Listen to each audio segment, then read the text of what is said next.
Good morning to one and all. Myself Vishal. I am studying in 10th standard B section. Today's topic is left hand flaming rule. According to this rule, thumb, fourth finger and middle finger in your left hand, such that they are mutually perpendicular to at each other. If fourth finger is the magnetic field and middle finger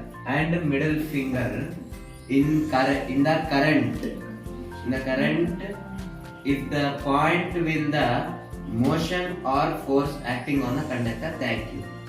The thumb is thrust force, fourth finger is field, the middle finger is current. Thank you.